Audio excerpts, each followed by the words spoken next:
Assalamualaikum warahmatullahi wabarakatuh. Perkenalkan, nama saya Naufal Salahuddin, NIM 2019-01-341.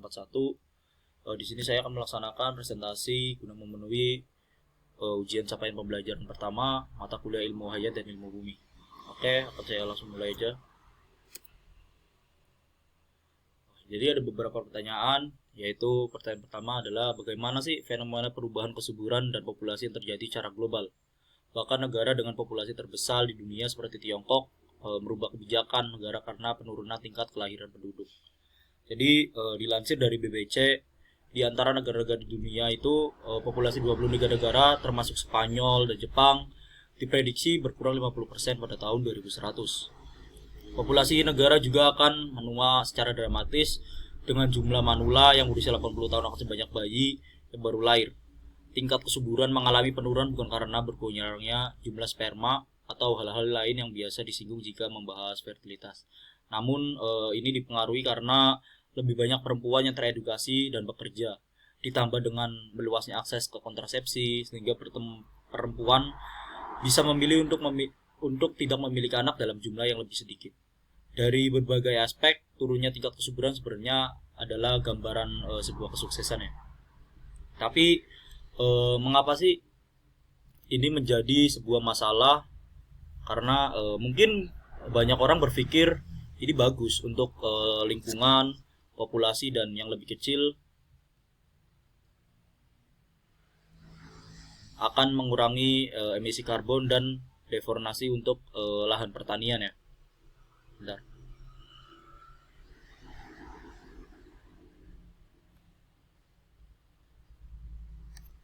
Itu juga nggak salah, tapi namun kita akan memiliki struktur usia yang terbalik, lebih banyak orang tua ketimbang anak muda dan semua konsekuensi negatif yang akan timbul dari struktur usia terbalik itu kata Murray dari jurnalis BBC. Terus apa sih solusinya gitu loh? Karena menurut saya ada beberapa solusi yang kita ambil dari beberapa negara-negara besar yang sudah menerapkannya, kayak termasuk Inggris telah memanfaatkan migrasi untuk mendongkrak populasi dan sebagai kompensasi atas turunnya tingkat kesuburan.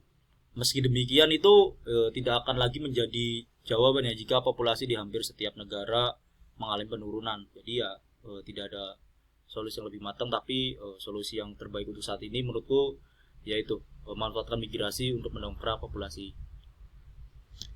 Oke, lanjut.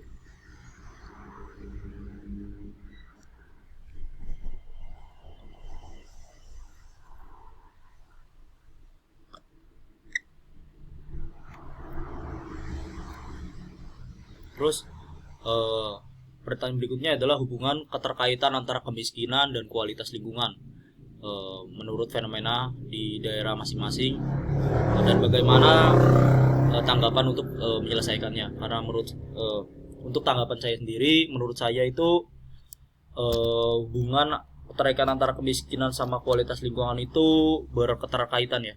Karena seperti fenomena yang terjadi di tempat saya itu, jika terlahir di lingkungan masyarakat dengan ekonomi atas, contohnya logiknya kita mesti akan menjadi manusia yang superpower, bisa dibilang begitu. Karena gampangnya ambil contoh secara pendidikan, dia mesti mampu untuk membiayai sampai ke jenjang perguruan tinggi.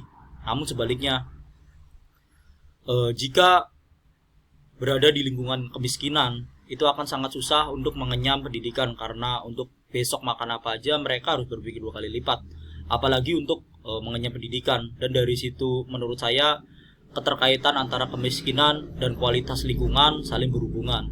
Terus untuk menyelesaikannya, kalau menurut saya pribadi itu salah satunya ada 4 cara, yaitu dengan cara update data penduduk oleh pemerintah setempat, integrasi penyaluran bansos, terus subsidi administered prices, serta pengelolaan APBN secara cermat.